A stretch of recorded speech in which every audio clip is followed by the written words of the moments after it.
같이 기도 드리시겠습니다.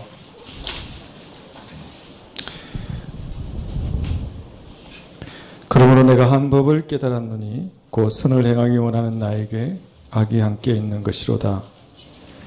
내 속사람으로는 하나님의 법을 즐거워하되 내 지체 속에서 한 다른 법이 내 마음의 법과 싸워 내 지체 속에 있는 죄의 법 아래로 나를 사로잡아 오는 것을 본도다. 오라 나는 공고한 사람이로다. 이 사망의 몸에서 누가 나를 건져내랴. 우리를 주의 은혜로 구원하신 하나님, 지난 한 주 선을 행하기를 원하나 선을 행하지도 못하고 도리어 원치 않는 악을 행한 우리를 불쌍히 여기시고 긍휼히 여겨 주시옵소서. 다시금 하나님 앞에 섰사오니 하나님 아버지, 참으로 공고하고 비참한 우리를 불쌍히 여기시고 긍휼히 여겨 주시옵소서. 하나님,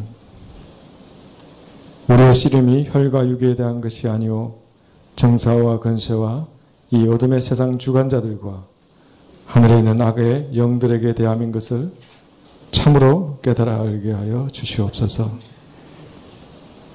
그래야 매일매일 하나님이 주시는 진리와 의와 복음과 믿음과 구원과 성령 곧 말씀으로 전신갑주를 입어 매일매일의 싸움에서 이기게 하여 주시옵소서.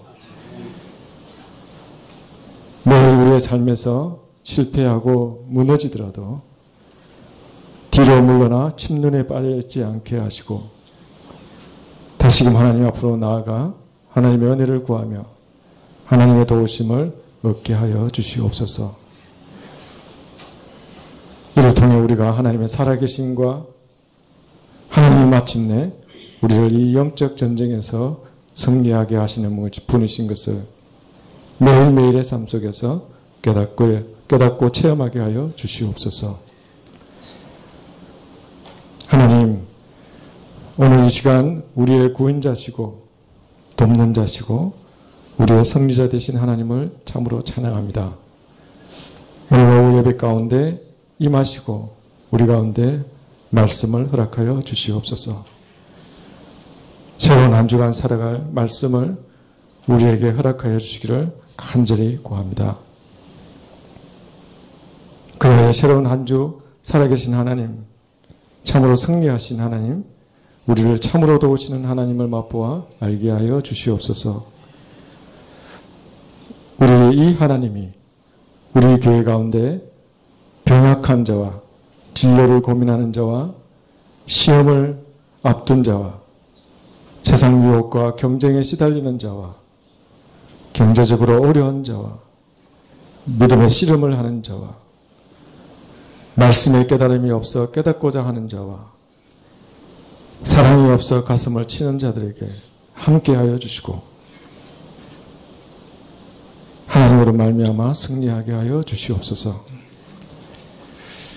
하나님, 여름에 유초등부 성경학교와 중고등부 중고층 여름 수련회를 허락하여 주셔서 감사합니다.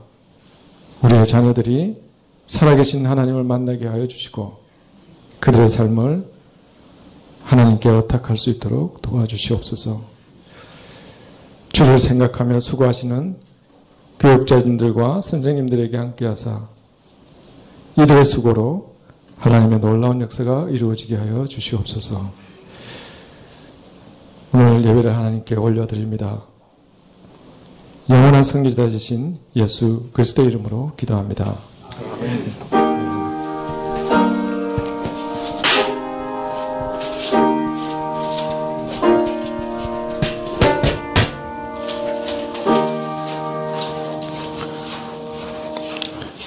말씀은 요한계시록 2장 9절과 10절 말씀입니다.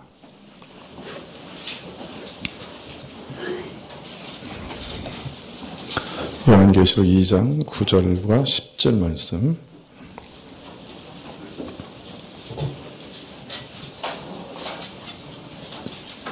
네, 한 절씩 교독하시죠. 요한계시록 2장 9절과 10절. 내가 내 환난과 궁핍을 아노니 실상은 내가 부요한 자니라. 자칭 유대인이라 하는 자들의 회방도 아노니 실상은 유대인이 아니요 사단의 회라.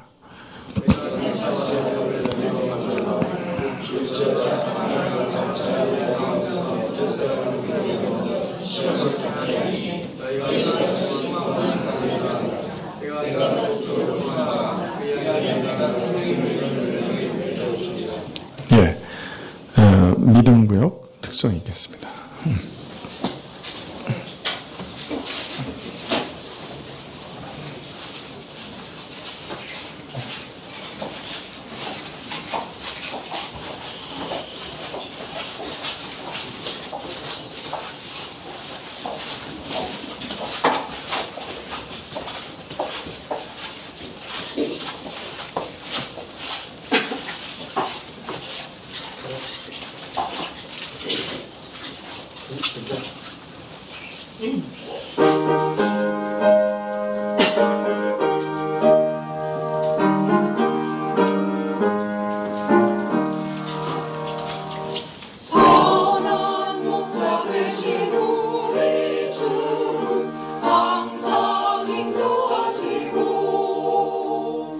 광초 동산 좋은 곳에서 우리 마며 줍소서. 선한 목자 구세주여 항상 인도하소서. 선한 목자 구세주여 항상 인도하소서. 양의 눈이 되신 예수여 우리 영접하시고 길을 잃은 양의 우리를 항상 인도하소서. 선한 목자 구세주여 기도 들어주소서. 선한 목자 구세주여 기도 들어주소서.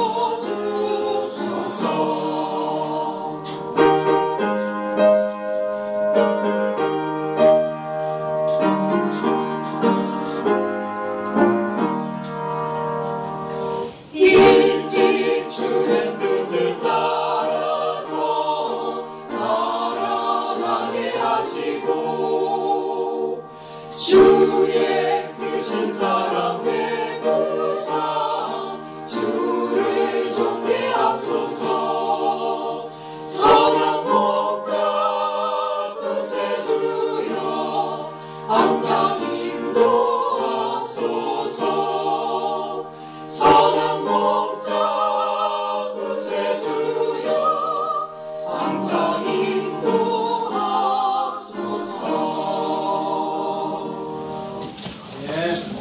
예, 고맙습니다. 제가 윗도리를 좀 벗어도 될까요? 예, 허락하십니까?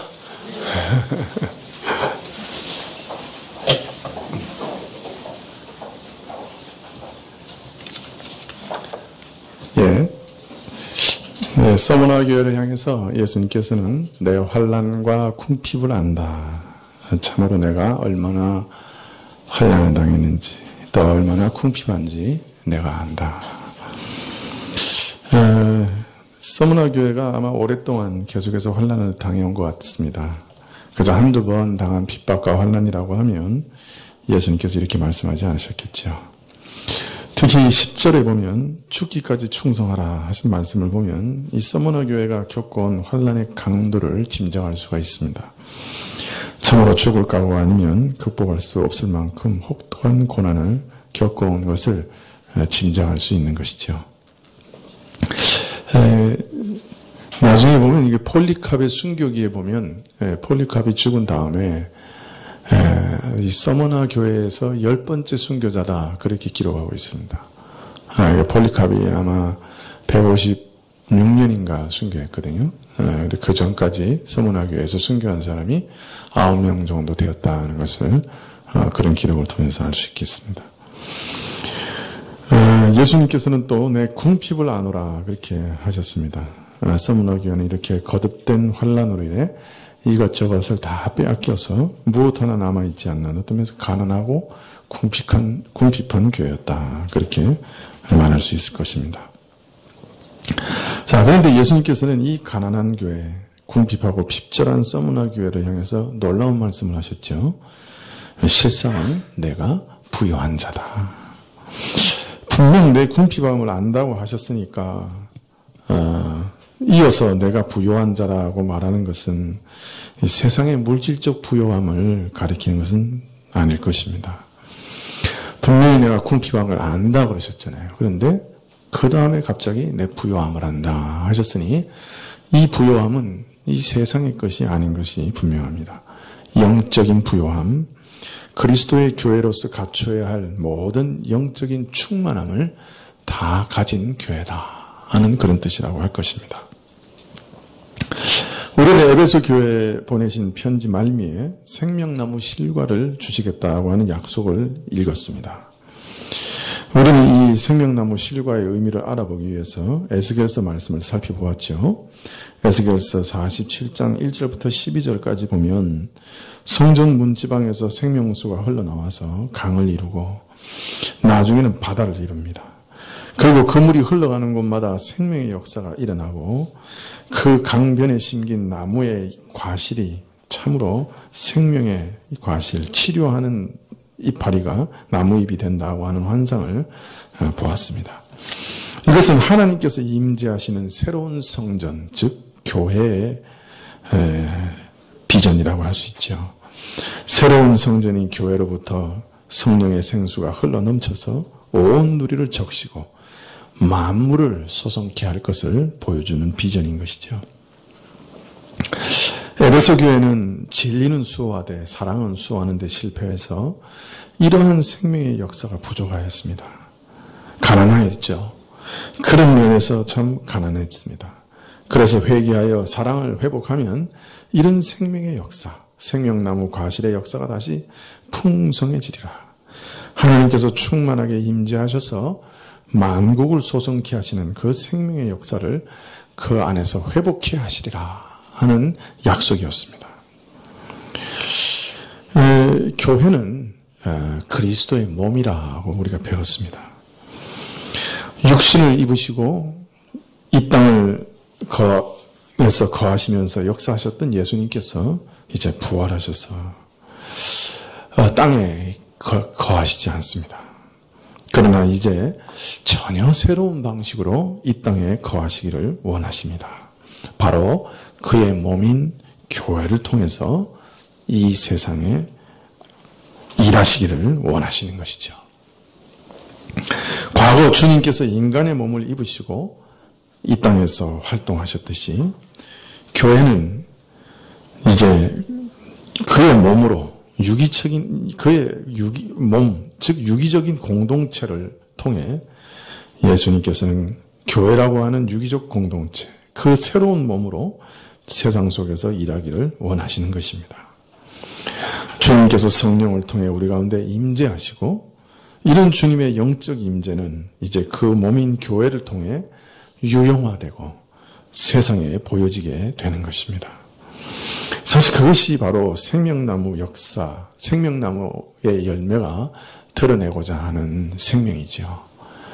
그리스도께서 성령으로 교회 안에 임재하셔서 그 새로운 교회에 생명같이 흘러나오는 그 생명의 역사가 충만하여 모든 만물을, 모든 민족을 소성케 하는 바로 그것이 생명나무의 역사에 상징했던 것이고 예수님께서 바로 이러한 새로운 몸, 그의 몸인 교회를 통해 역사하시는 풍성한 생명을 나타내는 것입니다. 그래서 사도 요한은 요한일서 4장 11절에 사랑하는 자들아 하나님이 이같이 우리를 사랑하셨은즉 우리도 서로 사랑하는 것이 마땅하도다. 어느 때나 하나님을 본 사람이 없으되 만일 우리가 서로 사랑하면 하나님이 우리 안에 거하시고 그의 사랑이 우리 안에 온전히 이루느니라. 그의 성령을 우리에게 주심으로 우리가 그 안에 거하고 그가 우리 안에 거하시는 줄을 아느니라. 어느 때나 하나님을 본 사람이 없다. 즉 하나님의 임재는 원칙적으로 무형적이고 비가시적이라. 하나님이 임재하시는 것은 눈에 보이는 것은 아니다. 그런데 그 영적 임재를 보이게 하시는 방식이 있는데, 우리로 경험하게 하는 방식이 있는데, 그게 무엇이냐? 그것은 서로 사랑하는 것이다. 그렇게 말씀합니다. 우리가 하나님의 참되고 성결한 사랑으로 서로 사랑하는 가운데 하나님은 보이지 않지만 우리 안에 임재하신다. 그렇게 말씀하고 계시는 것이죠. 믿는 형제들이 서로 동거하며 참 진리의 말씀을 나누고 예배드리며 사랑의 교제를 나눌 때 바로 그 교회에 하나님께서 임재하시고, 바로 그런 것들을 통해서 눈에 보이지 않는 하나님의 임재를 우리 신자들은 서로 경험하게 되는 것입니다. 이런 사랑의 교제 안에서 우리는 날마다 더 깊고 놀라운 하나님의 지식을 소유하게 되고, 그의 선하신 뜻을 이루시는 하나님의 강한 임재를 경험하게 됩니다. 하나님께서 우리와 동거하시는 것을 이런 사랑의 형태로, 그런 교제의 방식으로, 이런 예배와 진리의 모양으로 나타내시고 경험케 하시는 것이에요. 이런 교회는 성전 문지방의 생명수가 강과 바다를 이루고 모든 만국을 소성케 하듯이 온 세상을 소성케 하는 생명의 역사를 풍성히 누리게 됩니다. 지금 서문화 교회는 외적으로는 끊임없이 핍박에 시달리고, 그래서 가난하고 쪼들리고 찌들 대로 찌든 교회인지 모릅니다. 그러나 연단을 받아 정금같이 단련되었고 진리 가운데 굳게 서고 에베소 교회와 달리 서로 깊이 사랑하며 성령님의 강한 임재를 맛보는 교회였습니다. 그리스도의 몸으로서 이 땅에서 갖춰야 할 모든 것을 가지고 있었던 교회였던 것이죠. 성령께서 임재하여 모든 영혼을 소성케 하시는 은혜와 능력에 있어서 참으로 부요하였고, 그리스도의 몸으로 갖춰야 할 모든 아름다움에 있어서도 부요한 교회였다. 그렇게 말씀하고 있습니다. 어떻게 이렇게 가능한가? 연단과 연단 속에서 파멸되거나 무너지거나 주저앉아 버리지 않았고, 오히려 그 안에서 더욱 진리를 수호하고 더욱 핍박 속에서 서로 사랑하는 뜨거운 사랑으로 사랑하여서 교회 안에 하나님의 임재하심이 충만하게 드러나는 그런 부요한 교회였다. 그렇게 말씀하고 있습니다. 7, 80년대 이후로 한국 교회는 수만 명이 모이는 대형 교회, 소위 메가처치라고 하는 교회가 성경적이고 부흥하고 성공한 교회라고 생각하게 되었습니다. 거대한 건물에 수많은 사람들이 모여 웅장한 성가대와 오케스트라, 파이프 오르간을 가진 이런 교회를 사람들은 교회의 모델이라고 생각하게 되었지요. 거기 교회에 한번 가서 앉아본 사람들은 다 탐보하죠. 그죠? 웅장한 시설에, 잘 갖추어진 시설에, 교육 프로그램, 그냥 그 오케스트라에 그냥 참, 이런 교회는 참 좋구나.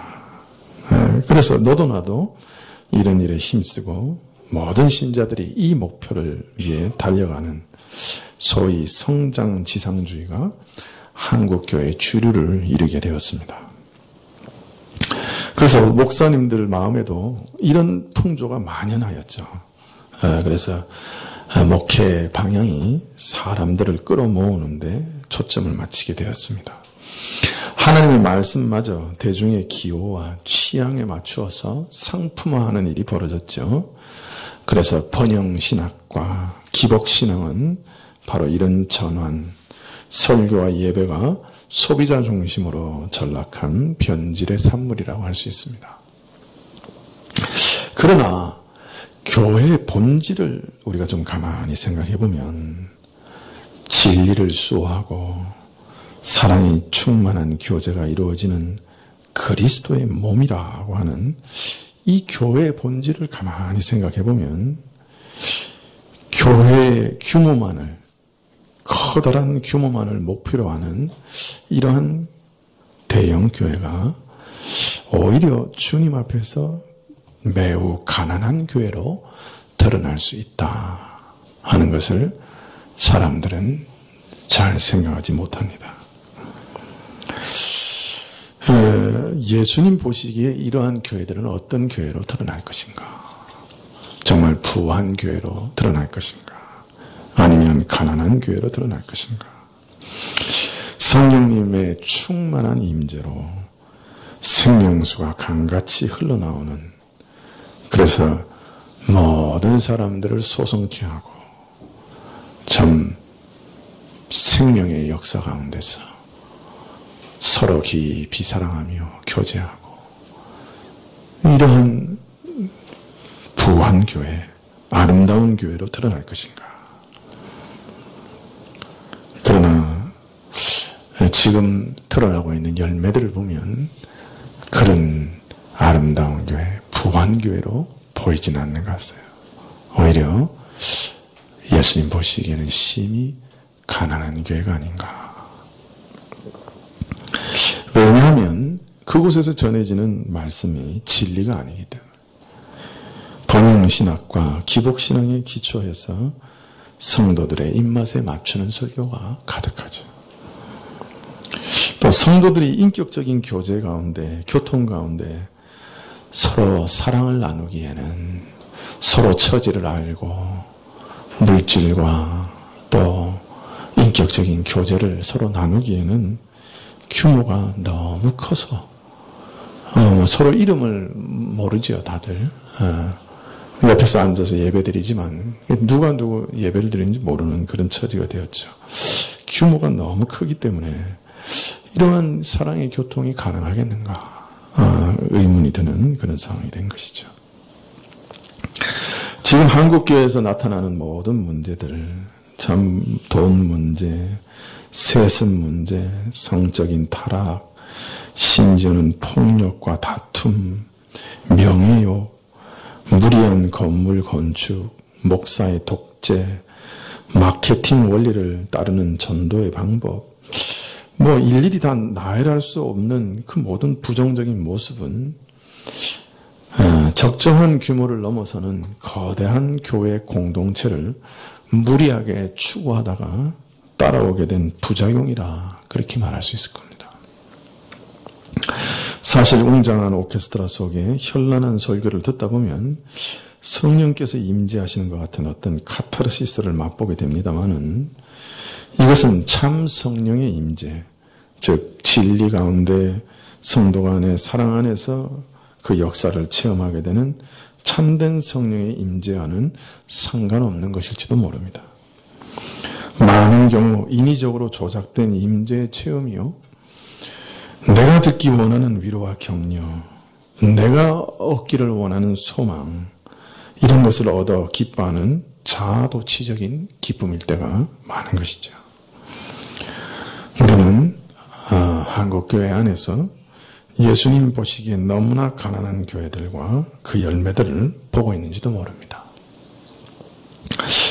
그런데 더 큰 문제는 이런 교회들을 대부분의 목사들과 신학생들이 롤 모델로 생각하고 있는 것이죠. 지금도 그것에 정신이 팔려서 참 거기 조금이라도 발을 담그지 못하는 것을 애타하는 사람들이 참 많고, 참으로 중요한 것은 잃어버린 채 온 힘을 다해서 자기도 그렇게 되려고 달려가고 있는 것이죠. 자, 그러면 작고 가난한 교회는 좀 나은가? 그게 문제인데요. 대부분의 작은 교회들은 규모만 작다 뿐이지 그 정신은 이러한 대형 교회와 별반 다르지 않습니다. 한국 교회는 크나 작으나 다 잠재적인 대형 교회지요. 성장 지상주의를 추구합니다. 그래서 급속히 교인 수가 감소하고 있는 한국 교회 현실 속에서는 작은 교회는 교인 수 늘리기에 목을 맬 수밖에 없고 이것이 부담스러운 교인들은 말할 수 없는 고역을 치르기도 하게 하는 것이죠. 대형 교회에서는 설교자가 설교에 탁월한 은사만 있으면 인의 장막에 가려져 있기 때문에 그 인격에 좀 문제가 있어도 어느 정도 성공적인 사역이 가능하지요. 그러나 작은 교회는 목사의 부족한 모습이 노출되기 쉬워서 그만큼 교인들이 힘들어질 가능성이 높습니다. 작은 교회의 목사가 진리의 말씀을 은혜롭게 잘 전하고 인격까지 크게 흠잡을 데 없다면 교인들이 신앙생활을 하며 성령의 임재를 체험하기에 더할 나위 없는 좋은 교회가 될 수 있습니다. 그러나 시원치 않는 설교에 볼썽사나운 인격과 삶이 자아내는 불협화음은 참 견뎌내기 어려운 이중고가 되고 거기다가 목사의 권위의식까지 작동하면 교회 생활은 정말 견디기 힘들어집니다. 적은 수의 교인들 간에 가족같이 끈끈한 유대관계라도 형성된다면 그나마 교회 생활할 맛이 날 것입니다만은 그것이 작은 교회만의 장점이지만 기본적인 신앙 인격도 갖추지 못한 교인들 간의 교제는 서로에게 상처만 안겨주는 갈등의 장으로 둔감하기 일쑤죠. 모나고 미숙한 교인들이 서로 부대끼는 교제의 장은 인간의 부패성이 찢기까지 드러나 갈등과 고통의 도가니가 될 때도 있습니다. 그래서 이런 이유들로 사람들은 작은 교회에 염증을 내고 차라리 대형 교회에 숨어서 편하게 신앙생활하는 것이 낫겠다고 생각하고 대형 교회로 모여들고 있는 것이죠. 전체적인 교인 수는 크게 줄어드는데 대형 교회는 오히려 신자들이 넘쳐나는 그런 형편입니다. 성장 지상주의를 추구하는 대형 교회는 틀림없이 교회의 본질을 생각하면 오히려 가난한 교회임에 틀림없고 작은 교회들 안에도 성령님의 임재와 사랑의 교제 그리고 참된 말씀을 전하는 인격이 갖추어진 목회자가 없어서 하나님이 주신 좋은 기회를 살리지 못할 뿐 아니라 성장 지상주의에 빠져서 대형 교회보다 더 못한 경우가 비일비재합니다. 참 어디를 쳐다봐도 이래저래 망해가는 것이 한국교회 현실이에요. 참 어디를 봐도 길이 없어요. 물론 대형 교회가 전도의 모판 역할을 하며 주신 새로운 신자들을 잘 일으키고 이들을 헌신된 사람들로 잘 키워내는 데 힘쓴다면 그래서 선교와 개척교회에 힘쓴다면 얼마나 좋겠습니까? 주변의 작은 교회가 잘 성장할 수 있도록 도울 수 있는 헌신된 사람들을 키워내준다면 참으로 좋을 것입니다. 작은 교회는 그 교회의 특성을 잘 살려서 진리를 수호하고 풍성한 사랑의 교제 가운데 견실히 성장한다면 참으로 좋을 것입니다. 그러나 지금은 모든 교회가 영적 성장이 아닌 외적 성장만 추구하다 보니 그 모양이 참으로 볼썽사납게 되었습니다. 그러니까 교회가 추구해야 할 목표를 잃어버린 것이죠. 그것이 지금 한국교회의 비참한 현실입니다. 그러나 오늘 이 서머나 교회를 보면 참 소망이 있습니다. 이 서머나 교회는 환난과 핍박과 그리고 모든 것을 잃어버린 극한 가난 속에도 교회가 여전히 부유해질 수 있다는 것을 알리고 있기 때문이죠. 아니 이것저것 다 잃어버림으로 오히려 참 영적으로는 부유해질 수 있다는 것을 가르치고 있습니다. 작은 교회도 얼마든지 예수님 보시기에 부유한 교회가 될 수 있는 것이죠.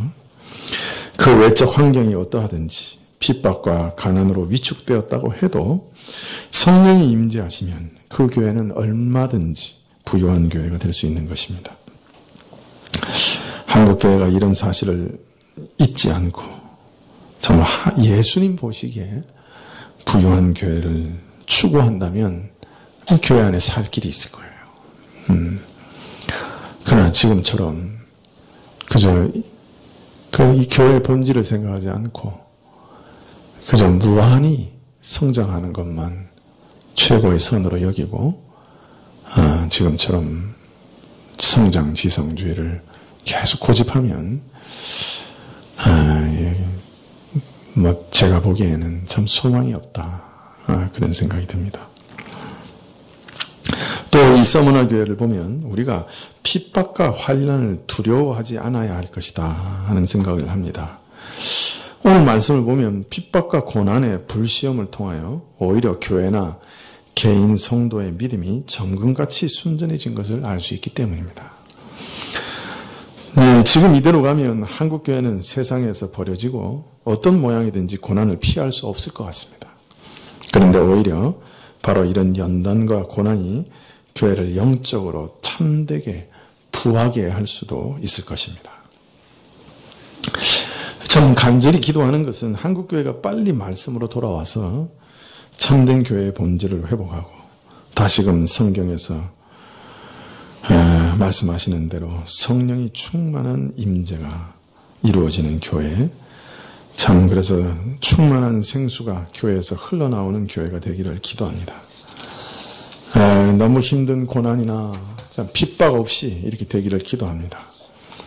그러나 혹 큰 고난이 닥쳐온다고 하면 그 고난 속에서 이 교회가 완전히 멸망하는 것이 아니라 오히려 고난과 연단 속에서 잘 연단받아서 하나님의 교회가 교회 안에 세워지고 참 하나님의 임재가 더욱 충만해지는 그런 교회가 되기를 간절히 기도합니다. 이 말씀을 읽으면서 성가교를 위해서도 간절히 기도하게 되는데요. 하나님께서 보시기에 부요한 교회, 즉 진리를 지키고 사랑 안에서 함께 자라가는 성령께서 임재가 하시는, 충만하게 임재하시는 그런 교회가 되게 해주시기를 간절히 기도합니다. 아니, 성령께서 먼저 충분히 임재하셔서 우리를 붙드셔서 진리를 수호하게 하시고 또 사랑을 지키게 하시기를 간절히 기도합니다.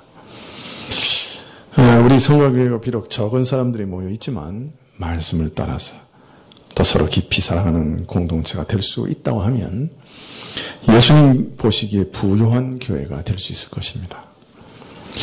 우리는 어쩌면 좋은 기회를 갖추고 있는지도 모릅니다. 우리는 교회의 목표를 분명히 해야 될 것이에요.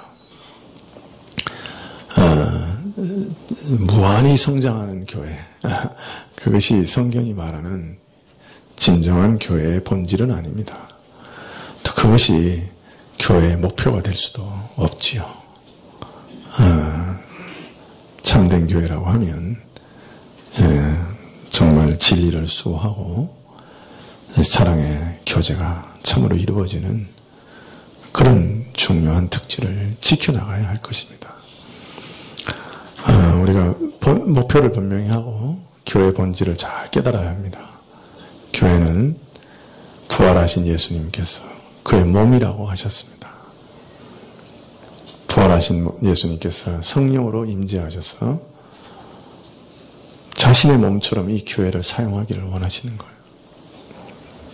그가 육신을 가지고 계실 때 이 땅에서 거니시면서 하셨지만 이제는 하늘에 오르셔서 이 교회를 자신의 몸으로 삼으시고 이 교회에서 자신의 영광을 드러내시고 이 교회라고 하는 자신의 몸을 사용해서 이 땅에서 역사하기 원하시는 겁니다. 우리가 그 사실을 깊이 깨달아야 합니다. 교회가 무엇인가? 그것을 위해서 교회는 또한 무엇을 지켜야 하는가? 진리를 반드시 사수해야 합니다. 그래야 주의 뜻대로 순종하고 일하고 행할 수 있습니다. 그러나 더 중요한 것은 서로 사랑하는 것을 지켜야 합니다. 사랑하는 방식으로 성령이 임재하심을 보이시기 때문입니다. 보이지 않는 하나님의 임재하심은 그것을 보이게 하는 방식은 서로 사랑하는 것이에요. 교회 안에 사랑이 충만해야 그리스도의 일을 올바르게 수행할 수가 있는 것입니다.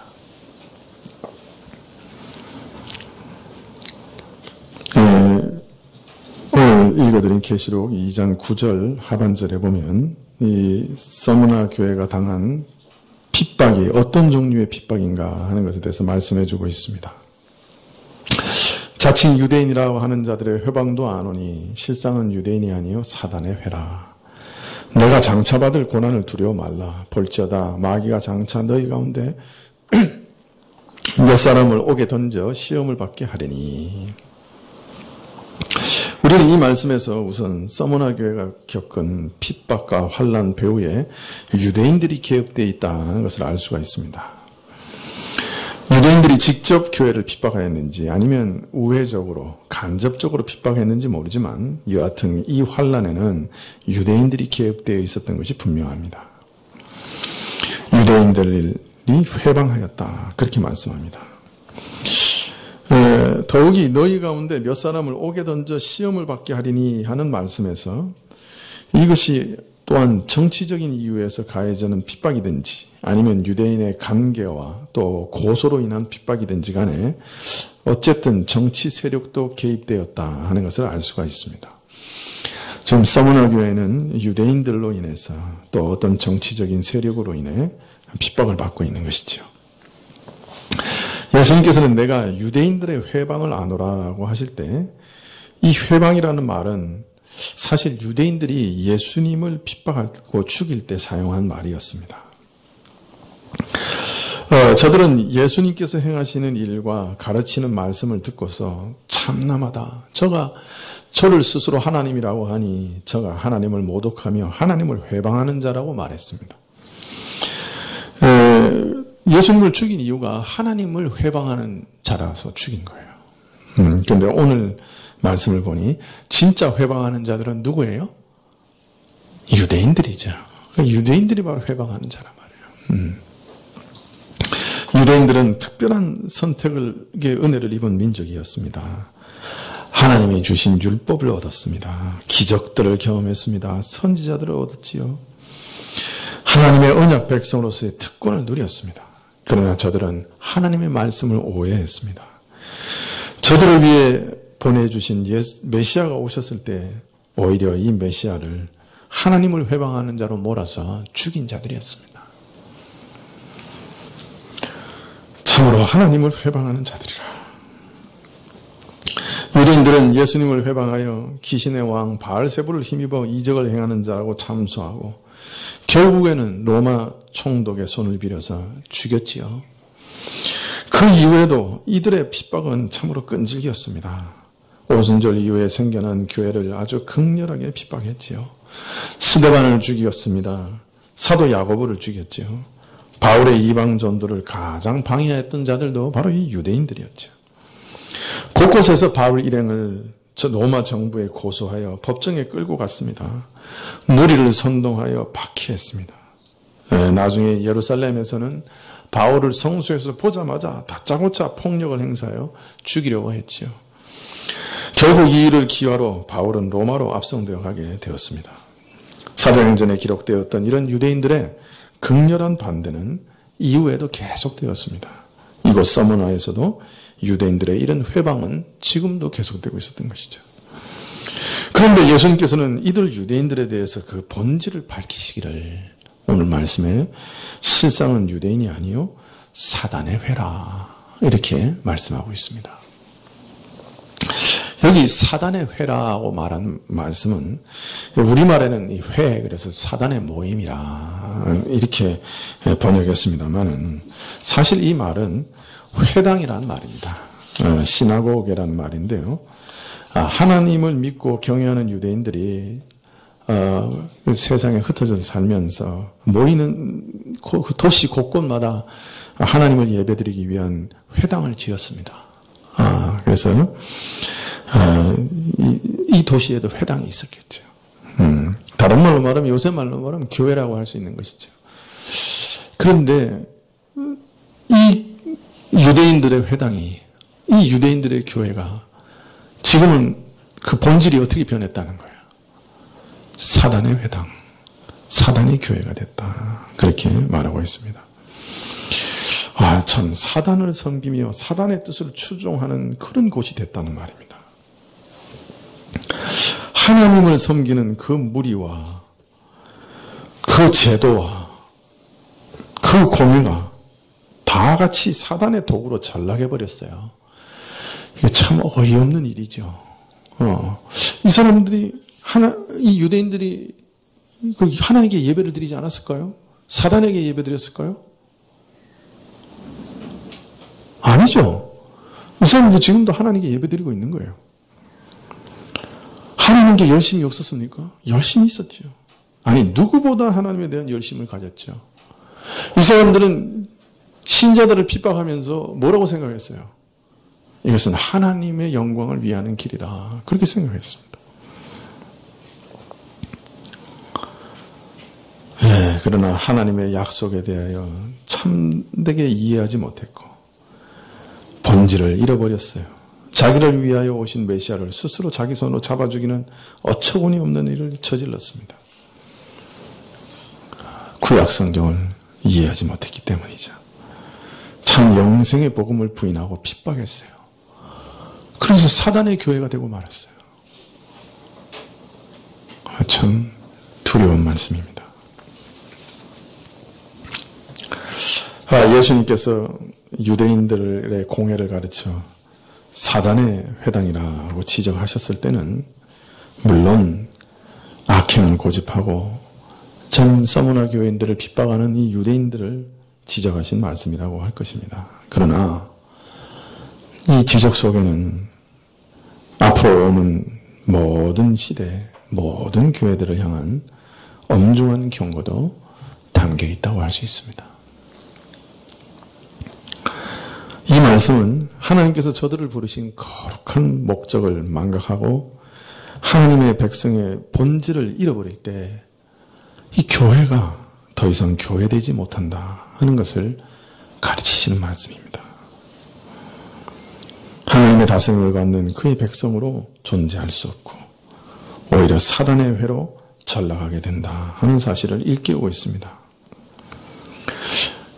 신약교회도 교회가 교회로서의 본질을 상실하면 예수님부터 똑같은 지적과 책망을 받게 될 것입니다.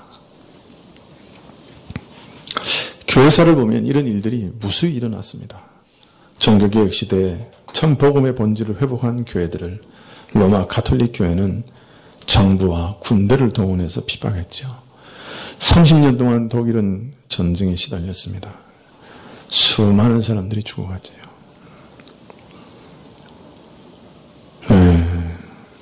한 도시에는 어린아이들이 참 그 요리문답을 잘 배워서 그 요리문답 속에 있는 믿음을 가지고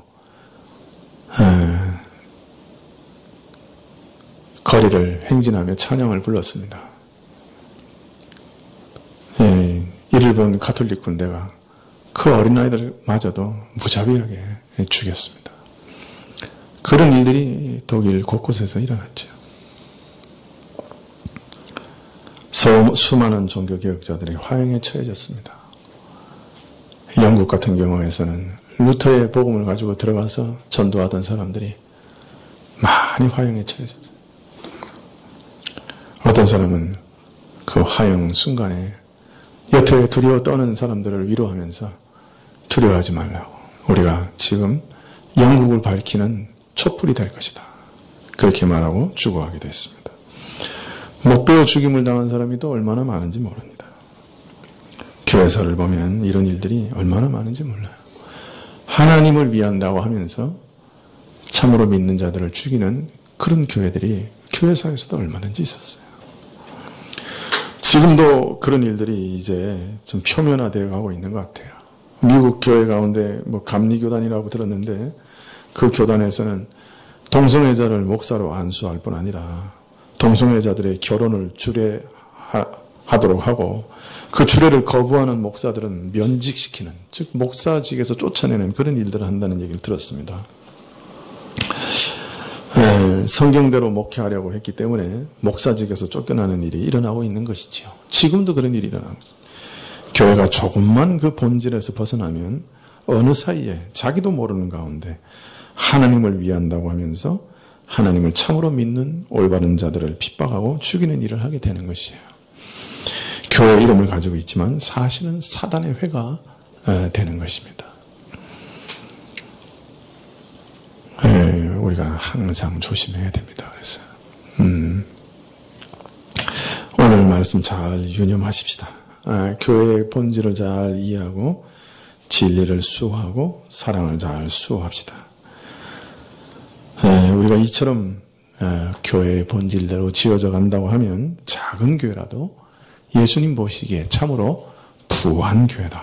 그렇게 예수님이 보실 수 있습니다. 그러나 그런 본질을 잘못 이해하고 하나님을 섬긴다고 하지만 그 자의적 숭배, 즉 자기 스스로 옳다 하는 대로 예배드리고 자기 스스로 옳다 하는 대로 참으로 경배한다고 하면 예배가 무너지게 될 것이요. 또 기복신앙과 성공주의를 늘 설파한다고 하면 진리가 무너질 것이고 참 성장이 제일이라 하고 무한히 성장하는 교회를 추구한다고 하면 아름다운 사랑의 교제가 무너지고 말 것입니다. 하나님의 정하신 뜻을 분별하지 못하게 될 것이고 교회의 본질도 잃어버리게 될 것이에요.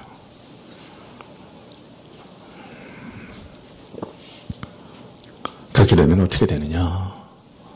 교회라고 간판은 걸려 있는데 사단의 회가 되는 것이죠. 요새 이 신학교에서 예배를 가르치면서 분초 단위로 잘라가지고 예배를 마치 PD가 이렇게 그 뭐라 그럽니까? 연출하듯이 그렇게 연출합니다. 그래서 대형 교회는 그 연출자가 아예 따로 있습니다. 그 이제 딱 이렇게 마이크 장착하고 이렇게 그 사람 예배 참석 안 합니다. 1번 마이크는 어디 비춰라, 2번 마이크는 어디 비춰라, 뭐 오케스트라는 언제 나와라 이런 거 조절하고 조율하는 거 있죠. 설교자도 그 사람의 종입니다. 시간에 맞춰서 거기 끝내야 돼요. 그래서 그 시간에 딱 찬양이 딱 나와야 돼요. 완전히 조작하죠. 이렇게 딱 조율하고 있죠. 참 제가 생각하기엔 너무나 우습습니다. 사실 설교라고 하는 것만큼 성령의 자유로우신 가운데 행해져야 되는 것은 없지요. 이 설교를 다 작성해서 제가 오지만 이 나중에 설교 원고와 설교 자체는 정말 많이 다를 때가 많습니다. 그 순간에 전혀 다른 생각들을 많이 주시고 그래서 사실은 설교 원고와 설교 자체는 많이 다릅니다. 다 타이핑 쳐서 왔지만 그것을 설교할 때는 그 순간마다 다른 생각들을 주시기 때문에 매우 자유롭죠. 물론 너무 자유로워서 우리 교회 설교가 많이 길어지는 병폐는 있지만은 다들 또 그렇게 인정하시네요. 네. 그렇지만 설교는 성령의 인도하심 가운데 자유롭게 그 자유로움을 잃어버리면 설교 진짜 맛을 잃어버리는 거죠. 그 시간을 딱 정해놓고 몇 시 몇 분까지 딱 끝내고 그 다음에 몇 분까지는 찬양하고 몇 분은 또 뭘 하고 이거는 글쎄 방송국에는 가능한 일이지만 교회 예배로서는 정말 합당하지 않습니다. 근데 그것을 예배하기 위해서 그 제일 좋은 방법이라고 지금도 가르칩니다. 그러나 뭐 다행인 것은 우리 교회는 너무 규모가 작아서 그 연출자가 필요 없어요. 매우 다행인 것 같아요. 그런 면에서는 모든 사람들이 다 예배에 참석해야 돼요. 한 사람도 빠짐없이 예배에 참석해야 돼요. 예배를 돕는다는 명목하에서 예배를 드리지 않는 것은 더 이상한 것이죠. 네. 목회자부터 이건 예배라는 게 뭐예요? 하나님 앞에 엎드려서 절하는 거 아니에요. 예절을 갖춰서 절한다는 말이잖아요. 예배가 마음으로부터 절을 해야 되는 거예요. 찬양할 때도 그냥 말만 하는 게 찬양 아니거든요. 노래만 하는 게 찬양 아니잖아요. 마음에서부터 엎드려서 경배하면서 내가 믿는 하나님은 이런 하나님입니다. 그럼 고백하는 고백이 있어야죠. 산 고백이 있어야지 그게 예배죠. 기도도 마찬가지잖아요. 내 앞에 계신 그 하나님께 내가 엎드려져서 주를 높이면서 감사하고 회개하면서 주여 우리를 바라보옵소서. 우리의 이 가난함을 바라보옵소서. 이거 엎드리는 거잖아요. 이게 절하는 거예요. 말씀도 마찬가지예요. 그럼 사람 말하는 거 들으려고 여기 왜 와서 고생합니까? 아니잖아요. 그 사람을 통해서 성령께서 주시는 말씀을 들으려고 온 거 아닙니까? 우리가 마음으로 엎드려 그 말씀을 듣는 것이죠. 하나님 여기 딱 앉아 계시면 우리는 아마 다 절할 거예요. 그죠? 그러나 보이지 않는 하나님이 보이지 않게 임재하시니까 우리는 마음으로 절하는 겁니다. 그래서 성경을 읽거나 헌금을 하거나 찬송을 하거나 모든 것은 마음에 절이 없으면, 마음으로부터 경배하는 거 없으면 그건 진짜 예배가 아니고 껍데기란 말이에요. 모르겠습니다. 시간을 잘 지키는 것도 참 미덕이 될 수도 있겠지만은 성령의 자유로움은 어느 것과도 비교할 수 없는, 빼앗길 수 없는 것이죠. 찬양하다가 우리 안에 감격이 넘치면 더 길게 찬양할 수도 있는 거죠. 여러 번 찬양할 수도 있는 거죠. 그런 자유로움이 있어야죠. 그걸 사전에 딱 조율해가지고 이게 진짜 예배학이다 이렇게 가르치는 걸 보면 숨이 막힙니다. 어떤 때는 참 답답하다. 그거는 진짜 그렇게 할 수 있는 장비와 시설을 갖추고 있는 대형교회나 가능한 일이죠. 그걸 가지고 예배학이라고 가르치니 참 한심한 일이라 할 수 있어요. 예배의 본질이 뭔지 다 잊어버린 거예요. 그걸 평생 동안 연구한 예배학 교수가 그걸 가르치고 있으니 더 답답한 일이에요. 네, 자꾸 얘기하니까 더 이게 비판적으로 나가는 것 같아서 절제를 해야 되겠습니다. 네, 우리가 교회의 본질을 잘 이해해야 합니다. 헌금이 뭐냐, 예배가 뭐냐. 여러분, 헌금은 우리가 잘 아는 것처럼 자기 자신을 드리는 겁니다. 돈 몇 푼 드리는 거 아니에요. 네, 고린도서에 보면 먼저 자신을 드리고 그랬습니다. 우리가 드린 헌금, 우리가 짜장면 사 먹지 하나님이 짜장면 사 드십니까? 노골적으로 얘기해서 하나님이 그 돈 쓰시는 게 뭐가 있습니까? 우리가 다 쓰는 거 아닙니까? 하나님께서 그 돈이 없어서 헌금 내라고 하시는 겁니까? 우리 자신을 드리는 겁니다. 우리 자신을 대표해서 드리는 거예요. 내가 가장 소중히 여기는 것 중에 일부를 잘라서 나 자신을 대표해서 나를 드리는 겁니다. 그게 헌금이에요. 그런 헌금이 정신없이 억만금을 드린다고 한들 그냥 교회만 유익한 거죠. 하나님께 드려지는 헌물이라 할 수 없어요. 찬송도 마찬가지입니다. 이 찬송은 하나의 기도잖아요. 그죠? 똑같은 가사를 가지고 한 회중이 한 음조에 맞춰서 하나님께 지금 기도드리고 있는 겁니다. 노래로 드리는 기도예요. 그것이 하나님께 드려지는 기도가 아니라 그냥 노래일 뿐이라고 하면 아무리 놀라운 찬양을 드린다고 해도 그건 그냥 노래일 뿐입니다.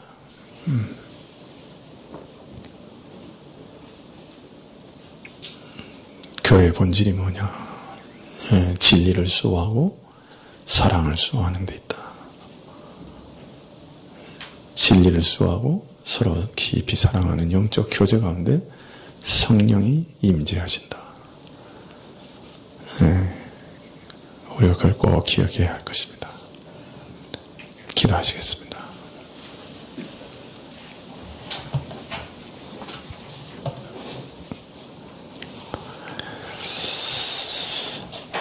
아버지 하나님, 참 작고 찌들은 교회라고 해도 참 교회 본질을 잘 갖춘 부한 교회가 있을 수 있고 또 크고 놀랍고 부한 교회라 해도 외적으로 그렇게 부하게 보여도 교회 본질을 잊어버린 사단의 교회가 될 수도 있음을 오늘 배웠습니다. 주여, 우리를 불쌍히 여겨 주시옵소서.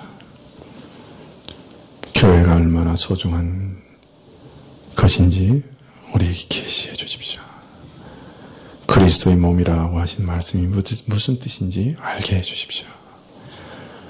그리스도의 성령이 임하사 이 몸을 통해 그리스도를 나타내기를 원하시고 지상에서 거니셨던 그 몸 대신에 이 그리스도의 몸을 사용하고 계심을 알게 해 주십시오. 그래서 우리가 이 교회에서 행할 때 뭐 없이 조심하게 행하시고 그저 우리의 의지와 우리의 뜻을 따라 자행자지하지 않도록 조심하게 해주십시오.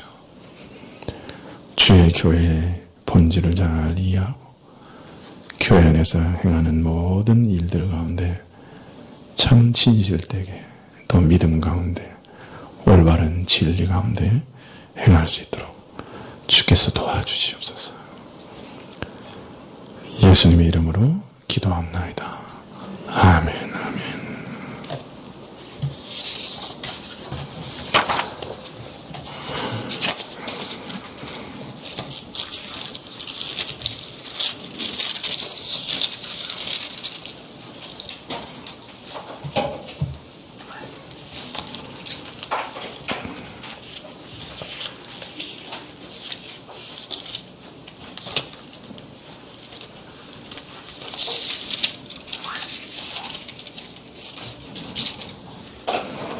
예, 242장 한 장 찬송하시겠습니다. 242장입니다.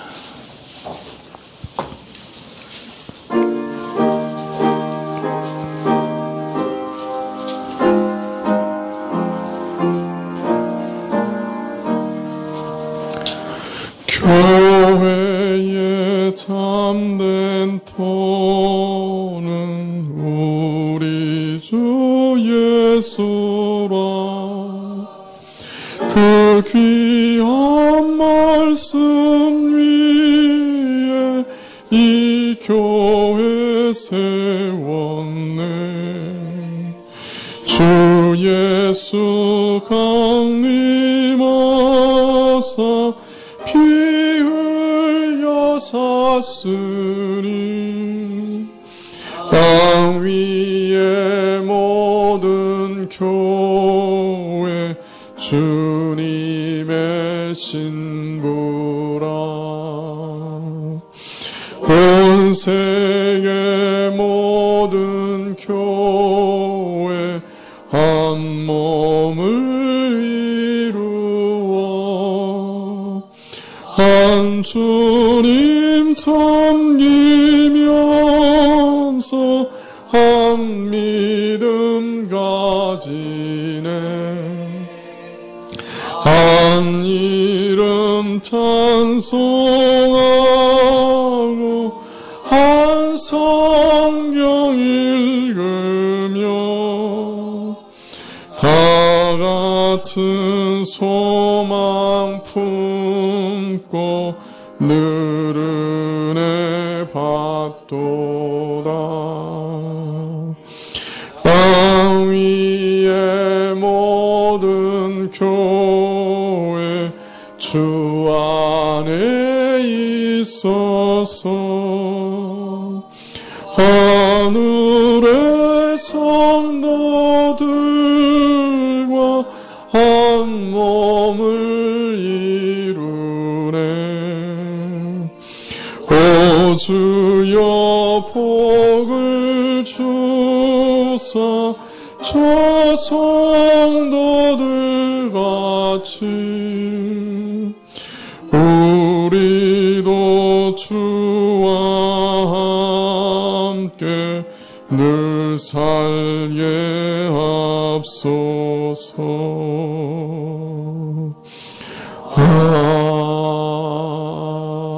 아멘. 예, 주님 가르치신 예배로 이제 기도로 예배를 마치겠습니다. 예배를 마친 후에 우리 재현이 위해서 좀 기도해 주시면 좋겠어요. 지금 그 기숙학원에 가서 공부하고 있는데 잠을 너무 못 자서 굉장히 어려움을 겪고 있는 모양입니다. 지금 이제 더운 여름철을 시작해서 재수하는데 많이 어려울 텐데 우리 재현이 위해서 좀 기도해 주시면 좋겠습니다. 주님과 주신 기도로 예배를 마치겠습니다. 지금은 하늘에 계신 우리 아버지이시여 이름이 거룩히 여김을 받으시오며 나라의 임하옵시며 뜻이 하늘에서 이룬 것 같이 땅에서도 이루어지이다. 오늘날 우리에게 일용할 양식을 주옵시고 우리가 우리에게 죄 지은 자를 사하여 준 것 같이 우리 죄를 사하여 주옵시고 우리를 시험에 들게 하지 마옵시고 다만 악에서 구하옵소서.